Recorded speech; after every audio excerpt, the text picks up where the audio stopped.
Hello friends, smart start PSCയുടെ പുതിയൊരു വീഡിയോയിലേക്ക് ഏവർക്കും സ്വാഗതം. നമ്മൾ ഇന്ന് പുതിയൊരു പ്ലേലിസ്റ്റ് ക്രിയേറ്റ് ചെയ്യാൻ പോവുകയാണ്. അതിൽ വീക്കിലി തൊഴിൽ വാർത്തയാണ് ഉൾപ്പെടുത്തുന്നത്. ഒക്ടോബർ 4 തൊഴിൽ വാർത്തയാണ് നമ്മൾ ഇന്ന് ഡിസ്കസ് ചെയ്യാൻ പോകുന്നത്. ഒക്ടോബർ നവംബർ മാസങ്ങളിലായിട്ട് ഒരു 10th ലെവൽ പ്രിലിംസ് എക്സാം നടക്കാൻ പോകുന്നുണ്ട്. ആ 10th ലെവൽ എക്സാമിനെ ബേസ് ചെയ്തുകൊണ്ട് സ്പെഷ്യൽ GK സെഷനാണ് 4 ഒക്ടോബർ മാസത്തിലുള്ള ഈ തൊഴിൽ വാർത്തയിൽ ഉൾപ്പെടുത്തിയിരിക്കുന്നത്. ഒരു 2 ക്ലാസ് കൊണ്ട് നമുക്ക് ആ GK കംപ്ലീറ്റ് ആയിട്ട് പഠിക്കാം. ക്ലാസ്സിലേക്ക് കടക്കുന്നതിന് മുന്നേ എൻ്റെ ചാനൽ ആദ്യമായിട്ട് കാണുന്നവരാണെങ്കിൽ ചാനലൊന്ന് സബ്സ്ക്രൈബ് ചെയ്ത് സപ്പോർട്ട് ചെയ്യണേ. അതേപോലെ വീഡിയോസ് ഇഷ്ടമാവുന്നുണ്ടെങ്കിൽ ലൈക്ക് ചെയ്യാനും ഷെയർ ചെയ്യാനൊന്നും മറക്കരുത്. നമുക്ക് ഒരു പോയിന്റ്സ് ആയിട്ട് നോക്കാം. ആദ്യത്തെ പോയിന്റ്, 1500 മുതൽ 16 വർഷക്കാലം മലബാറിലെ പോർച്ചുഗീസ് ഉദ്യോഗസ്ഥനായ ഗ്രന്ഥകാരനാര്? Answer Barbosa. 1500 മുതൽ 16 വർഷക്കാലം മലബാറിലെ പോർച്ചുഗീസ് ഉദ്യോഗസ്ഥനായ ഗ്രന്ഥകാരനാണ് ബാർബോസ. ഇന്ത്യൻ മഹാസമുദ്രത്തിലെയും ചെങ്കടലിലെയും ആരുടെ വ്യാപാര കുത്തക തകർക്കുന്നതിനുള്ള ആസൂത്രിത ആക്രമണങ്ങൾക്കാണ് അൽമേഡ നേതൃത്വം നൽകിയത്? അറബികളുടെ. ഇന്ത്യൻ മഹാസമുദ്രത്തിലെയും ചെങ്കടലിലെയും അറബികളുടെ വ്യാപാര കുത്തക തകർക്കുന്നതിനുള്ള ആസൂത്രിത ആക്രമണങ്ങൾക്കാണ് അൽമേഡ നേതൃത്വം നൽകിയത്.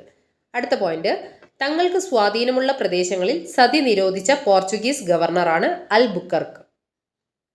ഏത് രാജവംശത്തിന്റെ പതനമാണ് ഇന്ത്യയിൽ പോർച്ചുഗീസുകാരുടെ ശക്തി ക്ഷയിക്കുന്നതിനുള്ള കാരണങ്ങളിലൊന്നായത്? വിജയനഗര സാമ്രാജ്യം. ഉദയം പേരൂർ സുന്നഹദോസിലെ തീരുമാനങ്ങൾ മലയാളത്തിലേക്ക് വിവർത്തനം ചെയ്തത്? യാക്കോബ് കത്തനാർ. യാക്കോബ് കത്തനാറാണ് ഉദയം പേരൂർ സുന്നഹദോസിലെ തീരുമാനങ്ങൾക്ക് മലയാളത്തിലേക്ക് വിവർത്തനം ചെയ്തത്. അടുത്ത പോയിന്റ് നോക്കാം. ഇന്ത്യയുമായി വ്യാപാരബന്ധം സ്ഥാപിച്ച ആദ്യത്തെ പ്രൊട്ടസ്റ്റന്റ് ജനതയാണ് ഡച്ചുകാർ. ഇന്ത്യയുമായി വ്യാപാരബന്ധം സ്ഥാപിച്ച ആദ്യത്തെ പ്രൊട്ടസ്റ്റന്റ് ജനത ഡച്ചുകാരാണ്. കൊച്ചിയിലെ ഡച്ചു കൊട്ടാരത്തിന്റെ മധ്യത്തിലായുള്ള ക്ഷേത്രമാണ് പഴയന്നൂർ ഭഗവതി ക്ഷേത്രം. കൊച്ചിയിലെ ഡച്ചു കൊട്ടാരത്തിന്റെ മധ്യത്തിലായുള്ള ക്ഷേത്രമാണ് പഴയന്നൂർ ഭഗവതി ക്ഷേത്രം. കുളച്ചൽ യുദ്ധത്തിൽ ഡിനലോയ്ക്കൊപ്പം കീഴടങ്ങിയ ഏത് വ്യക്തിയാണ് പിൽക്കാലത്ത് കോട്ട നിർമ്മാണത്തിന് മാർത്താണ്ഡവർമ്മയ്ക്ക് സേവനം നൽകിയത്? ഡൊനാഡി. അടുത്ത പോയിന്റ്, ഹോർത്തൂസ് മലബാറിക്കസിന്റെ പ്രതി സൂക്ഷിച്ചിരിക്കുന്നതിനാൽ പ്രസിദ്ധി നേടിയ തിരുവനന്തപുരം ജില്ലയിലെ ഗ്രന്ഥശാലയാണ് കുര്യാത്തി അവിട്ടം തിരുനാൾ ലൈബ്രറി. കേരളത്തിലെ ആദ്യത്തെ കയർ ഫാക്ടറി ആലപ്പുഴ ജില്ലയിൽ സ്ഥാപിച്ച വിദേശികൾ? James Darragh, Henry Smail. അടുത്ത പോയിന്റ്, മലബാറിലെ മാപ്പിള കലാപകാലത്ത് ബ്രിട്ടീഷ് ട്രൂപ്പുകളെ ശക്തിപ്പെടുത്തണം എന്ന ആവശ്യം മേലാധികാരികളോട് ഉന്നയിച്ച മലബാർ കളക്ടറാണ് EF Thomas. Indian independence act ഒപ്പുവെച്ച ബ്രിട്ടീഷ് രാജാവ്? ജോർജ് ആറാമൻ. ഇന്ത്യൻ ഇൻഡിപെൻഡൻസ് ആക്ട് ഒപ്പുവെച്ച ബ്രിട്ടീഷ് രാജാവാണ് ജോർജ് ആറാമൻ. അടുത്ത പോയിന്റ് നോക്കാം.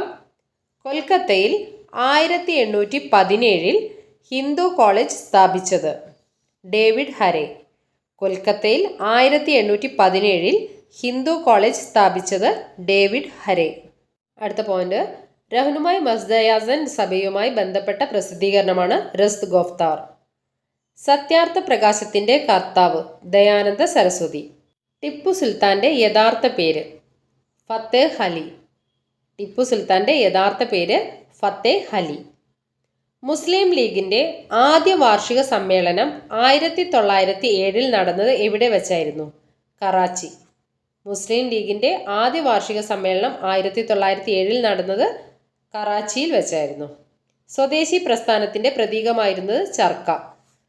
സ്വദേശി പ്രസ്ഥാനത്തിന്റെ പ്രതീകമായിരുന്നത് ചർക്ക. അടുത്ത പോയിന്റ് നോക്കാം. ഇന്ത്യ വിഭജനം പ്രമേയമായ മേഘേ ദാക്കതാര എന്ന ചലച്ചിത്രത്തിന്റെ സംവിധായകൻ? ഹൃത്വിക് ഘട്ടക്. ഇന്ത്യ വിഭജനം പ്രമേയമായ മേഘേ ദാക്കതാര എന്ന ചലച്ചിത്രത്തിന്റെ സംവിധായകനാണ് ഹൃത്വിക് ഘട്ടക്. മഹത്തായ വിപ്ലവ സമയത്ത് ഇംഗ്ലണ്ട് ഭരിച്ചിരുന്ന രാജവംശം? സ്റ്റുവർട്ട്. ഇംഗ്ലണ്ടിൽ നിന്ന് വേർപിരിയുന്നതാണ് അമേരിക്കക്കാരെ സംബന്ധിച്ചിടത്തോളം വിവേകപൂർവമായ പ്രവൃത്തിയെന്ന് പ്രഖ്യാപിച്ചുകൊണ്ട് കോമൺ സെൻസ് എന്ന പേരിലുള്ള ലഘുലേഖ എഴുതിയ ചിന്തകൻ? Thomas Paine. സൺ കിങ് എന്നറിയപ്പെടുന്ന ഫ്രഞ്ച് ചക്രവർത്തി? ലൂയി 14. സൺ കിങ് എന്നറിയപ്പെടുന്ന ഫ്രഞ്ച് ചക്രവർത്തി ലൂയി 14. എവിടെ വെച്ചാണ് 1821 നെപ്പോളിയൻ അന്ത്യശ്വാസം വലിച്ചത്? അറ്റ്ലാന്റിക് സമുദ്രത്തിലെ സെന്റ് ഹെലേന ദ്വീപിൽ വെച്ച്. ലോകത്തെ ആദ്യത്തെ സോഷ്യലിസ്റ്റ് രാഷ്ട്രം എന്ന് വിശേഷിക്കപ്പെട്ടത് സോവിയറ്റ് യൂണിയൻ. ലോകത്തെ ആദ്യത്തെ സോഷ്യലിസ്റ്റ് രാഷ്ട്രം എന്ന് വിശേഷിപ്പിക്കപ്പെട്ടത് സോവിയറ്റ് യൂണിയനാണ്. അടുത്ത പോയിന്റ് നോക്കാം. റഷ്യയിലെ ഭൂരഹിതരായ സീസണൽ കർഷക തൊഴിലാളികൾ അറിയപ്പെട്ടിരുന്ന പേരാണ് ബത്രക്. റഷ്യയിലെ ഭൂരഹിതരായ സീസണൽ കർഷക തൊഴിലാളികൾ അറിയപ്പെട്ടിരുന്ന പേര് ബത്രക്. രാഷ്ട്രത്തിന്റെ പുനർനിർമ്മാണത്തിനുള്ള 3 തത്വങ്ങളായ സാൻ മിൻ ച്യൂയി നടപ്പിലാക്കിയ ഭരണാധികാരിയാണ് സൺ യാത് സെൻ. രാഷ്ട്രത്തിന്റെ പുനർനിർമ്മാണത്തിനായുള്ള 3 തത്വങ്ങളാണ് സാൻ മിൻ ച്യൂയി. അത് നടപ്പിലാക്കിയ ഭരണാധികാരി സൺ യാത് സെൻ. ലോകത്തിലെ ഏറ്റവും വലിയ സമാധാന സംഘടനയാണ് ഐക്യരാഷ്ട്ര സംഘടന. ലോകത്തിലെ ഏറ്റവും വലിയ സമാധാന സംഘടന ഐക്യരാഷ്ട്ര സംഘടന. അടുത്ത പോയിന്റ്. 1943 ഒക്ടോബർ 4 അമേരിക്കൻ ഐക്യനാടുകൾ, ബ്രിട്ടൻ, സോവിയറ്റ് യൂണിയൻ, ചൈന എന്നീ രാജ്യങ്ങളിലെ പ്രതിനിധികൾ ചേർന്ന് തയ്യാറാക്കിയ പ്രഖ്യാപനമാണ് മോസ്കോ പ്രഖ്യാപനം, ജോയിന്റ് ഫോർ നേഷൻ ഡിക്ലറേഷൻ.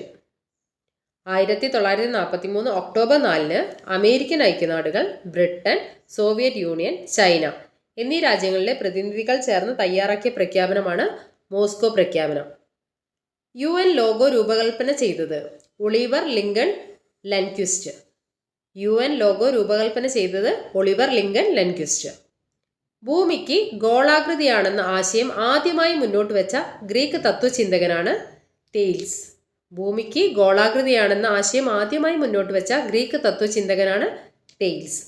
ഭൂവൽക്കത്തിന്റെ മുഴുവൻ ഭാഗവും അപ്പർ മാന്റിലിന്റെ കുറച്ച് ഭാഗവും ചേർന്ന പ്രദേശം ഏത് പേരിൽ അറിയപ്പെടുന്നു? ലിത്തോസ്ഫിയർ. ഭൂവൽക്കത്തിന്റെ മുഴുവൻ ഭാഗവും അപ്പർ മാന്റിലിന്റെ കുറച്ച് ഭാഗവും ചേർന്ന പ്രദേശമാണ് ലിത്തോസ്ഫിയർ.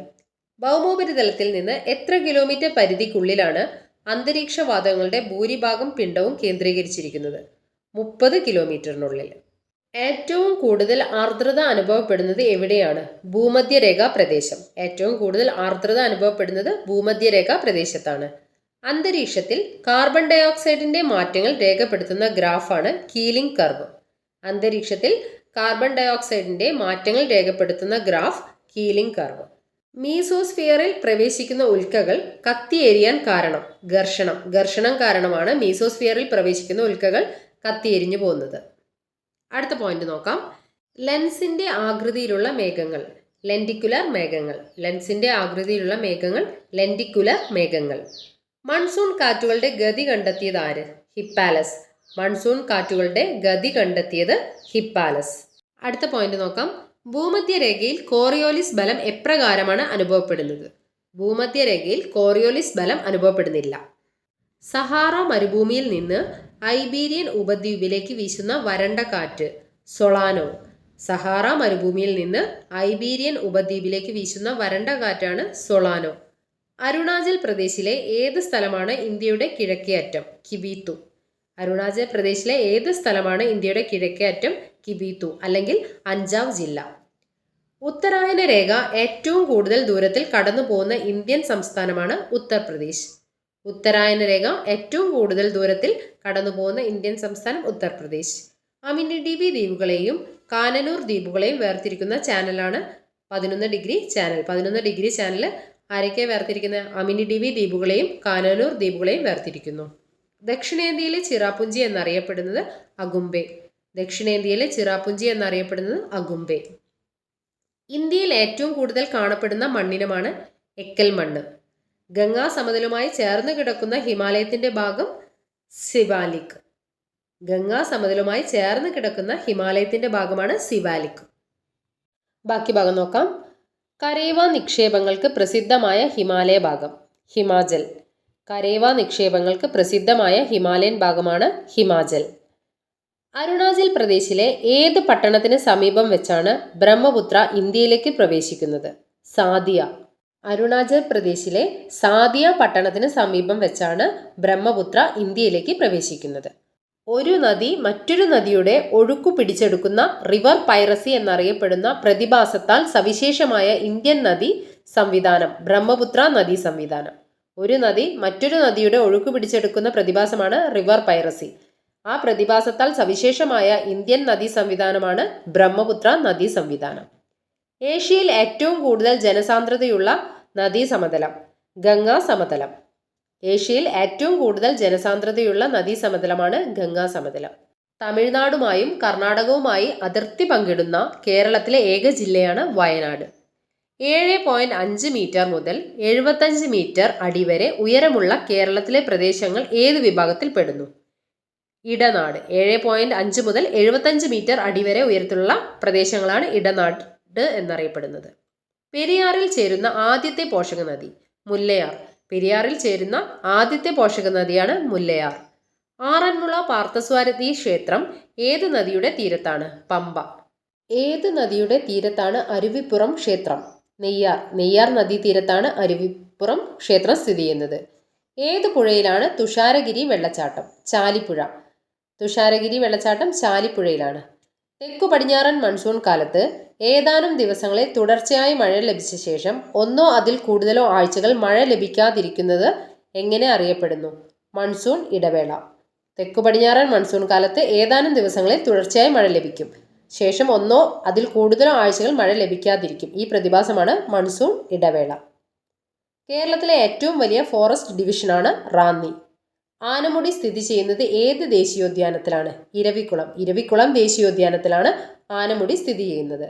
RBIയുടെ നേതൃത്വത്തിൽ ഇന്ത്യയിൽ നോട്ടുകളുടെ അച്ചടി ആരംഭിച്ച വർഷം? 1938. 1938 RBIയുടെ നേതൃത്വത്തിൽ ഇന്ത്യയിൽ നോട്ടുകളുടെ അച്ചടി ആരംഭിച്ചത്. ഇതൊന്നുകൂടെ പറയാം. RBIയുടെ നേതൃത്വത്തിൽ ഇന്ത്യയിൽ നോട്ടുകളുടെ അച്ചടി ആരംഭിച്ചത് 1938 മറക്കരുത്. അടുത്ത പോയിന്റ് നോക്കാം. RBI അച്ചടിച്ച ആദ്യത്തെ നോട്ടിൽ ആലേഖനം ചെയ്തിരുന്ന ചിത്രം ആരുടേതായിരുന്നു? ആൻസർ ജോർജ് ആറാമൻ രാജാവിൻ്റെ. ജോർജ് ആറാമൻ രാജാവ്. ഇന്നത്തെ രീതിയിലുള്ള കരുതൽ ധനാനുപാതം ഇന്ത്യയിൽ നടപ്പിലാക്കിയ വർഷം? 1973. അടുത്ത പോയിന്റ് EMIയുടെ പൂർണ്ണരൂപം? EMI equated monthly instalment. Equated monthly instalment ആണ് EMI.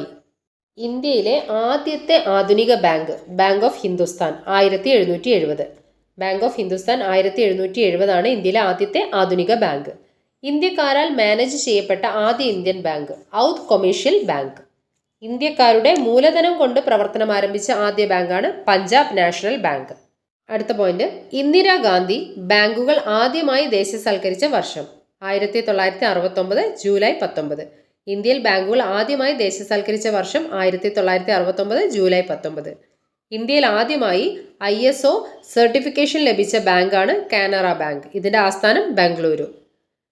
LICയുടെ മാനേജിംഗ് ഡയറക്ടറായ ആദ്യ വനിത? ഉഷ സംഗ്വൻ. ലോകത്തിലെ ഏറ്റവും ദൈർഘ്യം കൂടിയ ഭരണഘടനയുള്ള രാജ്യമാണ് ഇന്ത്യ. ലോകത്തിലെ ഏറ്റവും ദൈർഘ്യം കൂടിയ ഭരണഘടനയുള്ള രാജ്യം ഇന്ത്യ. ഒരു ഫെഡറൽ രാഷ്ട്രത്തിന്റെ ഏറ്റവും പ്രധാന സവിശേഷതയാണ് അധികാര വിഭജനം. ഒരു ഫെഡറൽ രാഷ്ട്രത്തിന്റെ ഏറ്റവും പ്രധാന സവിശേഷത അധികാര വിഭജനം. പാർലമെന്ററി സോവറിനിറ്റിയുടെ കാര്യത്തിൽ ഇന്ത്യ മാതൃകയാക്കിയിരിക്കുന്ന രാജ്യം? ബ്രിട്ടൻ. ജുഡീഷ്യൽ സോവറിനിറ്റിയുടെ കാര്യത്തിൽ ഇന്ത്യ മാതൃകയായിരിക്കുന്ന രാജ്യം? അമേരിക്കൻ ഐക്യനാടുകൾ. ലോകത്തിലെ ഏറ്റവും വലിയ ജനാധിപത്യ രാജ്യമാണ് ഇന്ത്യ. ഇന്ത്യൻ ഭരണഘടന നിലവിൽ വന്ന സമയത്തെ ഭാഗങ്ങൾ അല്ലെങ്കിൽ പാർട്ടുകളുടെ എണ്ണം 22. ഇന്ത്യൻ ഭരണഘടനയിലെ ഇപ്പോഴത്തെ ഭാഗങ്ങളുടെ എണ്ണം 25. ഭരണഘടന നിലവിൽ വന്ന സമയത്ത് 22 പാർട്ടുകളും ഇപ്പോൾ 25 പാർട്ടുകളാണ് ഉള്ളത്. ഇന്ത്യൻ ഭരണഘടന നിലവിൽ വന്ന ശേഷം കൂട്ടിച്ചേർത്ത ഭാഗങ്ങളുടെ എണ്ണം 4. 4A, 9A, 9B, 14A എന്നീ ഭാഗങ്ങളാണ് കൂട്ടിച്ചേർത്തത്. ഇന്ത്യൻ ഭരണഘടന നിലവിൽ വന്ന ശേഷം പിൻവലിച്ച ഭാഗങ്ങളുടെ എണ്ണം 1. 7ാം ഭാഗമാണ് പിൻവലിച്ചത്. ഇന്ത്യൻ ഭരണഘടന നിലവിൽ വന്ന ശേഷം കൂട്ടിച്ചേർത്ത ഭാഗങ്ങൾ 4ഉം ഇന്ത്യൻ ഭരണഘടന നിലവിൽ വന്ന ശേഷം പിൻവലിച്ച ഭാഗങ്ങൾ 1ഉമാണ്. അടുത്ത പോയിന്റ് നോക്കാം. ഏത് പ്രസിദ്ധീകരണത്തിലൂടെയാണ് ഇന്ത്യക്ക് സ്വന്തമായി ഒരു ഭരണഘടന എന്ന ആശയം MN റോയ് മുന്നോട്ട് വെച്ചത്? The Indian patriot. അടുത്ത പോയിന്റ്. കേരളത്തിൽ ഭരണപരിഷ്കാര കമ്മീഷൻ അധ്യക്ഷനായി സേവനമനുഷ്ഠിച്ച ഏക ICS ഉദ്യോഗസ്ഥൻ? MK വെള്ളോടി. ആരുടെ ഉപദേശപ്രകാരമാണ് രാഷ്ട്രപതി അഡ്മിനിസ്ട്രേറ്റീവ് ട്രിബ്യൂണലിന്റെ ചെയർമാനെ നിയമിക്കുന്നത്? ഗവർണർ.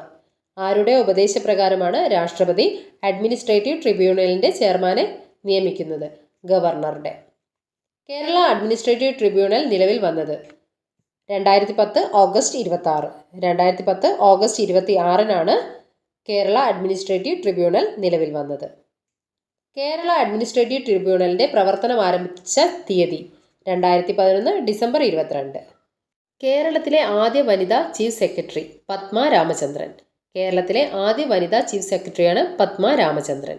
കേരളത്തിലെ രണ്ടാമത്തെ വനിതാ ചീഫ് സെക്രട്ടറി ലിസി ജേക്കബ്.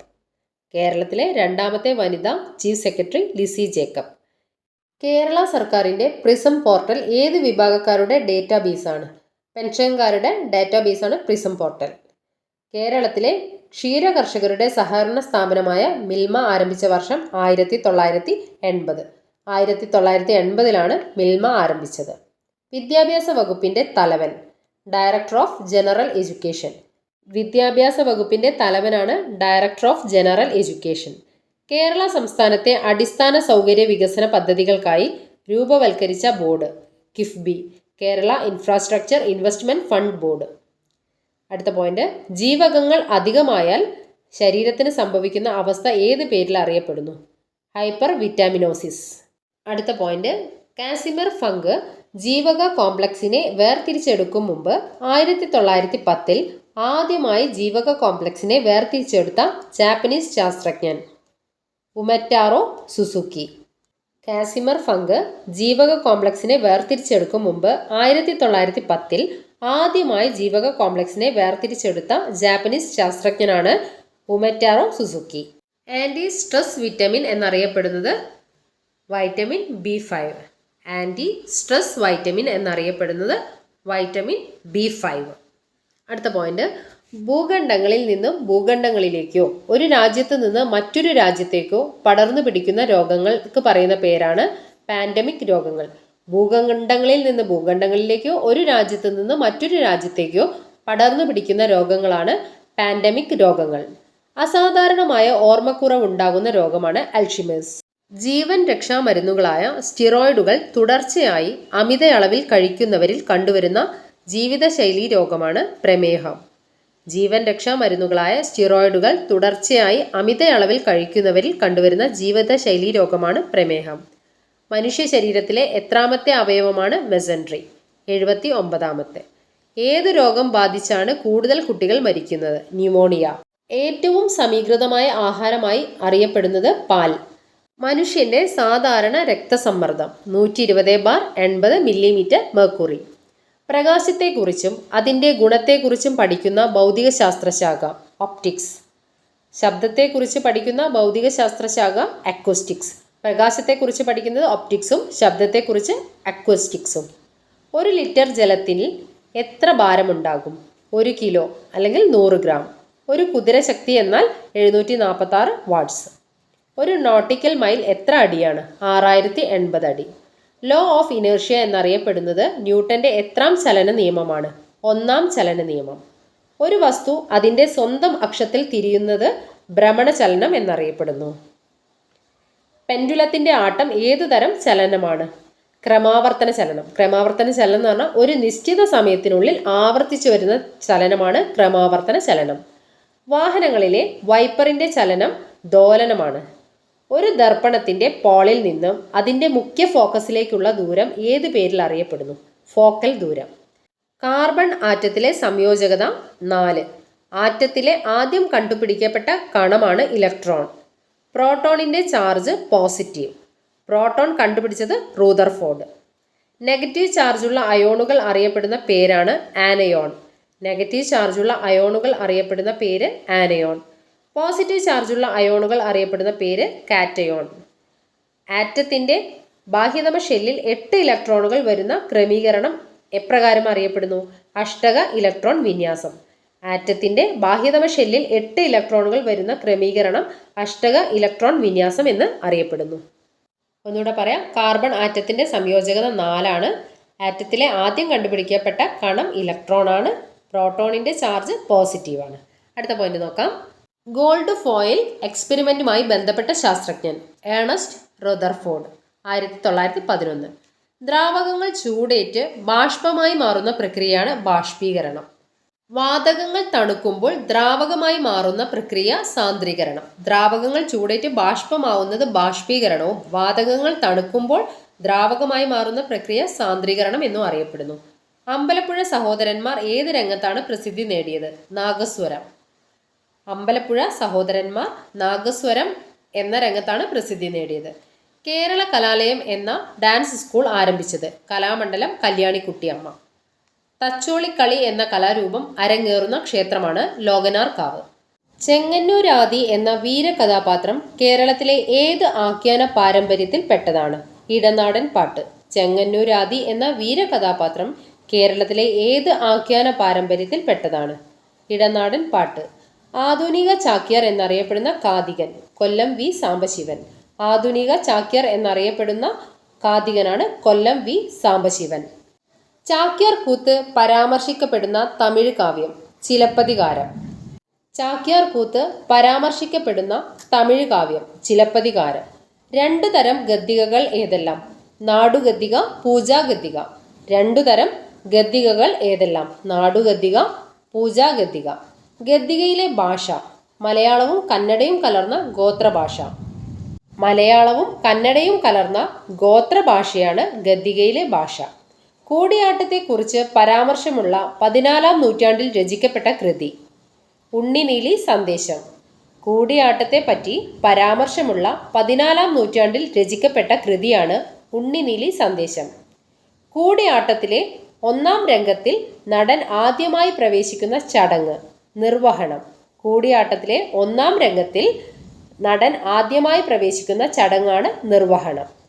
കാലാഹരൻ അല്ലെങ്കിൽ കറുത്തമാൻ എന്ന അപരനാമത്തിൽ അറിയപ്പെടുന്ന ഫുട്ബോളർ? IM വിജയൻ. കാലാഹരൻ അല്ലെങ്കിൽ കറുത്തമാൻ എന്ന അപരനാമത്തിൽ അറിയപ്പെടുന്ന ഫുട്ബോളറാണ് IM വിജയൻ. ഇന്ത്യയിലെ പെലെ എന്ന് വിശേഷിപ്പിക്കപ്പെട്ടതാര്? IM വിജയൻ. ഇന്ത്യയിലെ പെലെ എന്ന് വിശേഷിപ്പിക്കപ്പെട്ടത് IM വിജയൻ. ഒളിമ്പിക്സിൽ പങ്കെടുത്ത രണ്ടാമത്തെ മലയാളി? TM വർഗീസ് എന്ന തിരുവല്ലപ്പാപ്പൻ. ഇത് കഴിഞ്ഞ LGSന്റെ ക്വസ്റ്റ്യൻ പേപ്പറിൽ വന്നതാണ്. TM വർഗീസ് എന്ന അപരനാമത്തിൽ അറിയപ്പെടുന്നത് തിരുവല്ലപ്പാപ്പനാണ്. ഒളിമ്പിക്സിൽ പങ്കെടുത്ത രണ്ടാമത്തെ മലയാളി TM വർഗീസ് എന്ന തിരുവല്ലപ്പാപ്പൻ. ഹോപ്പ്മാൻ കപ്പ് ഏത് കായിക ഇനവുമായി ബന്ധപ്പെട്ടിരിക്കുന്നു? ടെന്നീസ്. ഹോപ്പ്മാൻ കപ്പ് ഏത് കായിക ഇനവുമായി ബന്ധപ്പെട്ടിരിക്കുന്നു? ടെന്നീസ്. കബഡി ടീമിലെ അംഗങ്ങളുടെ എണ്ണം 7. എയർബോൾ ഏത് കായിക ഇനവുമായി ബന്ധപ്പെട്ട പദമാണ്? ബാസ്കറ്റ്ബോൾ. ഹോപ്പ്മാൻ കപ്പ് ഏത് കായിക ഇനവുമായി ബന്ധപ്പെട്ടിരിക്കുന്നു? ടെന്നീസ്. കബഡി ടീമിലെ 7 അംഗങ്ങളാണുള്ളത്. 1936 ഒളിമ്പിക്സിൽ ഒരു നീഗ്രോ സ്വർണം നേടിയപ്പോൾ കാഴ്ചക്കാരനായിരുന്ന ഹിറ്റ്ലർ കോപത്തോടെ സ്റ്റേഡിയം വിട്ടുപോയി. ആരാണ് ആ നീഗ്രോ? ജെസി ഓവൻസ്. 1936 ഒളിമ്പിക്സിൽ ഒരു നീഗ്രോ സ്വർണം നേടിയപ്പോൾ കാഴ്ചക്കാരനായിരുന്ന ഹിറ്റ്ലർ കോപത്തോടെ സ്റ്റേഡിയം വിട്ടുപോയി. ആരാണ് ആ നീഗ്രോ? ജെസി ഓവൻസ്. എത്ര വർഷത്തിലൊരിക്കലാണ് ഒളിമ്പിക്സ് നടക്കുന്നത്? 4 വർഷത്തിൽ. സ്ത്രീകൾക്ക് ഒളിമ്പിക്സിൽ പങ്കെടുക്കാൻ അനുമതി കൊടുത്ത വർഷമാണ് 1900. 1900-ലാണ് സ്ത്രീകൾക്ക് ഒളിമ്പിക്സിൽ പങ്കെടുക്കാനുള്ള അനുമതി ലഭിച്ചത്. ഒളിമ്പിക്സ് മത്സര ഇനത്തിൽ ജേതാക്കളാകുന്ന ആദ്യ 3 സ്ഥാനക്കാർക്ക് സ്വർണം, വെള്ളി, വെങ്കലം എന്നീ മെഡലുകൾ സമ്മാനിച്ചു തുടങ്ങിയ വർഷമാണ് 1904. രാമചരിതത്തെ കളഞ്ഞുകിട്ടിയ നിധി എന്ന് വിശേഷിപ്പിച്ചത് ആര്? Hermann Gundert. രാമചരിതത്തെ കളഞ്ഞുകിട്ടിയ നിധി എന്ന് വിശേഷിപ്പിച്ചത് ഹെർമൻ ഗുണ്ടർട്ട്. കേരളത്തിൽ നിന്ന് ലഭിച്ചിട്ടുള്ള ആദ്യത്തെ മലയാള ശിലാരേഖ? വാഴപ്പള്ളി ശാസനം, കോട്ടയം ജില്ല. മലയാള വ്യാകരണം എഴുതിയ ആദ്യത്തെ Christian missionary? Angelo Francis Maitreyan. മലയാളത്തിലെ ആദ്യത്തെ സ്വതന്ത്ര പ്രഹസനം? ചന്ദ്രമുഖി വിലാസം. മലയാളത്തിലെ ആദ്യത്തെ സ്വതന്ത്ര പ്രഹസനമാണ് ചന്ദ്രമുഖി വിലാസം. മണിപ്രവാള സാഹിത്യത്തിലെ അവസാനത്തെ കൃതിയായി കണക്കാക്കപ്പെടുന്നത്? ചന്ദ്രോത്സവം. മലയാളത്തിലെ ആദ്യത്തെ കോളമിസ്റ്റ്? DC കിഴക്കേമുറി. മലയാളത്തിലെ ആദ്യത്തെ ജനകീയ കവി എന്നറിയപ്പെടുന്നത് കുഞ്ചൻ നമ്പ്യാർ. മലയാളത്തിലെ ആദ്യത്തെ ജനകീയ കവി എന്നറിയപ്പെടുന്നത് കുഞ്ചൻ നമ്പ്യാർ. ഇന്ത്യയിലെ പ്രാദേശിക ഭാഷകളിൽ ഏതിലാണ് കാൾ മാക്സിന്റെ ജീവചരിത്രം ആദ്യമായി പ്രസിദ്ധീകരിച്ചത്? മലയാളം. ഇന്ത്യയിലെ പ്രാദേശിക ഭാഷകളിൽ ഏതിലാണ് കാൾ മാക്സിന്റെ ജീവചരിത്രം ആദ്യമായി പ്രസിദ്ധീകരിച്ചത്? മലയാളത്തിൽ. മഹാത്മാഗാന്ധിയുടെ ജീവചരിത്രം ഇന്ത്യയിലെ പ്രാദേശിക ഭാഷയിൽ ഏതിലാണ് ആദ്യം അച്ചടിക്കപ്പെട്ടത്? മലയാള ഭാഷയിൽ. പത്രപ്രവർത്തനത്തെ അധികരിച്ച് മലയാളത്തിലുണ്ടായ ആദ്യ കൃതി? വൃത്താന്ത പത്രപ്രവർത്തനം. പത്രപ്രവർത്തനത്തെ അധികരിച്ച് മലയാളത്തിലുണ്ടായ ആദ്യ കൃതിയാണ് വൃത്താന്ത പത്രപ്രവർത്തനം. കൊല്ലം ജില്ലയിലെ മൺട്രോ തുരുത്തിൽ നടക്കുന്ന ജലോത്സവമാണ് കല്ലട ജലോത്സവം. വെള്ളത്തിലെ പൂരം എന്നറിയപ്പെടുന്നത് ആറന്മുള ഉത്രട്ടാതി വള്ളംകളി. വെള്ളത്തിലെ പൂരം എന്നറിയപ്പെടുന്നത് ആറന്മുള ഉത്രട്ടാതി വള്ളംകളി. ഓണത്തെക്കുറിച്ച് പരാമർശിക്കുന്ന ഏറ്റവും പഴക്കമുള്ള കൃതിയാണ് മധുരൈ കാഞ്ചി. ഓണത്തെക്കുറിച്ച് പരാമർശമുള്ള ഏറ്റവും പഴക്കമുള്ള കൃതി മധുരൈ കാഞ്ചി. ഓണവുമായി ബന്ധപ്പെട്ട് അത്തച്ചമയം നടക്കുന്ന സ്ഥലമാണ് തൃപ്പൂണിത്തുറ. ഓണവുമായി ബന്ധപ്പെട്ട് അത്തച്ചമയം നടക്കുന്ന സ്ഥലം തൃപ്പൂണിത്തുറ. കേരളത്തിലെ ഏറ്റവും വലിയ പൂരം തൃശ്ശൂർ പൂരം. വിറകിടിയിൽ, വെച്ചൂട്ട്, നേർച്ച വിളമ്പ് എന്നിവ ഏത് ക്രിസ്ത്യൻ പള്ളിയിലെ പെരുന്നാളിൻ്റെ ഭാഗമായ ആഘോഷങ്ങളാണ്? പുതുപ്പള്ളി, സെന്റ് ജോർജ് ഓർത്തഡോക്സ് പള്ളി. സൂഫി സന്യാസിയായ ഷെയ്ഖ് ഫരീദുദ്ദീൻ്റെ സ്മരണാർത്ഥം നിർമ്മിക്കപ്പെട്ട പള്ളിയിൽ നടത്തപ്പെടുന്ന ഉത്സവമേത്? കാഞ്ഞിരമറ്റം കൊടിക്കുത്ത്. മരാമൺ കൺവെൻഷൻ എത്ര ദിവസമാണ് നീണ്ടു നിൽക്കുന്നത്? 8 ദിവസം. മരാമൺ കൺവെൻഷൻ എത്ര ദിവസമാണ് നീണ്ടു നിൽക്കുന്നത്? 8 ദിവസം. ഏത് മാസത്തിലാണ് തിരുവനന്തപുരത്ത് കുതിരമാളികയിൽ സ്വാതി സംഗീതോത്സവം സംഘടിപ്പിക്കപ്പെടുന്നത്? ജനുവരി. ജനുവരി മാസത്തിലാണ് തിരുവനന്തപുരത്തുള്ള കുതിരമാളികയിൽ സ്വാതി സംഗീതോത്സവം നടക്കുന്നത്. ലോകമെമ്പാടും മലയാള ഭാഷയും സംസ്കാരവും പ്രചരിപ്പിക്കുക എന്ന ലക്ഷ്യത്തോടെ കേരള സാംസ്കാരിക വകുപ്പിന് കീഴിൽ പ്രവർത്തിക്കുന്ന സ്ഥാപനമാണ് മലയാളം മിഷൻ. മലയാള മിഷന്റെ ലക്ഷ്യം എന്താ? ലോകമെമ്പാടും മലയാള ഭാഷയും സംസ്കാരവും പ്രചരിപ്പിക്കുക എന്നാണ് ലക്ഷ്യം. കമ്പ്യൂട്ടർ ഉപകരണത്തിന്റെ കണ്ടെത്തലിലേക്കുള്ള ആദ്യ ചുവടുവെപ്പായ ഡിഫറൻസ് എഞ്ചിൻ 1822 കണ്ടെത്തിയത് ചാൾസ് ബാബേജ്. കമ്പ്യൂട്ടർ ഉപകരണത്തിന്റെ കണ്ടെത്തലിലേക്കുള്ള ആദ്യ ചുവടുവെപ്പായ ഡിഫറൻസ് എഞ്ചിൻ 1822 കണ്ടെത്തിയത് ചാൾസ് ബാബേജ്. അടുത്ത പോയിന്റ്, ആധുനിക കമ്പ്യൂട്ടറിന്റെ പൂർവ്വകാല രൂപമായ അനലിറ്റിക്കൽ എഞ്ചിൻ ഏത് വർഷമാണ് ചാൾസ് ബാബേജ് പ്രവർത്തിപ്പിച്ചു തുടങ്ങിയത്? 1833. അനലിറ്റിക്കൽ എഞ്ചിനിൽ ഗണിതക്രിയകൾ കൈകാര്യം ചെയ്ത പ്രോസസ്സിന്റെ പേര് മിൽ. അനലിറ്റിക്കൽ എഞ്ചിനിൽ ഗണിതക്രിയകൾ കൈകാര്യം ചെയ്ത പ്രോസസ്സറിന്റെ പേരാണ് മിൽ. ട്രാൻസിസ്റ്റർ കണ്ടുപിടിച്ചത് John ബെർദീൻ, Walton ബ്രേഡൻ, William Shockley. Programming language എന്ന ആശയം രൂപപ്പെട്ടത് കമ്പ്യൂട്ടറുകളുടെ എത്രാം തലമുറയിലാണ്? 2ാം തലമുറയിലാണ് കമ്പ്യൂട്ടറുകളുടെ പ്രോഗ്രാമിംഗ് ലാംഗ്വേജ് എന്ന ആശയം രൂപപ്പെട്ടത്. കമ്പ്യൂട്ടറിൽ സേവ് ചെയ്ത ഫയലുകൾ എവിടെയാണ് സൂക്ഷിച്ചിരിക്കുന്നത്? ഹാർഡ് ഡിസ്കിൽ. ഹാർഡ് ഡിസ്കിലാണ് കമ്പ്യൂട്ടറിൽ സേവ് ചെയ്ത ഫയലുകൾ സൂക്ഷിച്ചിരിക്കുന്നത്. ഏത് രജിസ്റ്ററാണ് CPU-വിലെ പ്രവർത്തന മേഖലയായി ഉപയോഗിക്കുന്നത്? അക്യുമുലേറ്റർ. ഏത് രജിസ്റ്ററാണ് CPU-വിലെ പ്രവർത്തന മേഖലയായി ഉപയോഗിക്കുന്നത്? അക്യുമുലേറ്റർ. പ്രിന്റ് ചെയ്ത ഡോക്യുമെന്റുകൾ അറിയപ്പെടുന്നത് ഹാർഡ് കോപ്പി. പ്രിന്റ് ചെയ്ത ഡോക്യുമെന്റുകൾ അറിയപ്പെടുന്ന പേരാണ് ഹാർഡ് കോപ്പി. കണക്ക് കൂട്ടലുകൾക്ക് ഉപയോഗിക്കുന്ന കമ്പ്യൂട്ടറിന്റെ ഭാഗം arithmetic and logic unit ALU. കണക്ക് കൂട്ടലുകൾക്ക് ഉപയോഗിക്കുന്ന കമ്പ്യൂട്ടറിന്റെ ഭാഗമാണ് arithmetic and logic unit ALU. India തദ്ദേശീയമായി നിർമ്മിച്ച ആദ്യത്തെ മൈക്രോ പ്രോസസ്സർ ശക്തി. ഇന്ത്യ തദ്ദേശീയമായി നിർമ്മിച്ച ആദ്യത്തെ മൈക്രോ പ്രോസസ്സർ ശക്തി. ഇനി കുറച്ച് പോയിന്റ് കൂടെ ഉണ്ട്, അത് നമുക്ക് അടുത്ത വീഡിയോയിൽ ചെയ്യാം. എൻ്റെ വീഡിയോസ് ഇഷ്ടമാകുന്നുണ്ടെങ്കിൽ ലൈക്ക് ചെയ്യാനും ഷെയർ ചെയ്യാനൊന്നും മറക്കരുത്. ചാനൽ സബ്സ്ക്രൈബ് ചെയ്യാതെ വീഡിയോ കാണുന്നവരാണെങ്കിൽ ഒന്ന് സബ്സ്ക്രൈബ് ചെയ്ത് സപ്പോർട്ട് ചെയ്യണേ. അപ്പോൾ നമുക്ക് അടുത്ത വീഡിയോയിൽ കാണാം. Thank you for watching.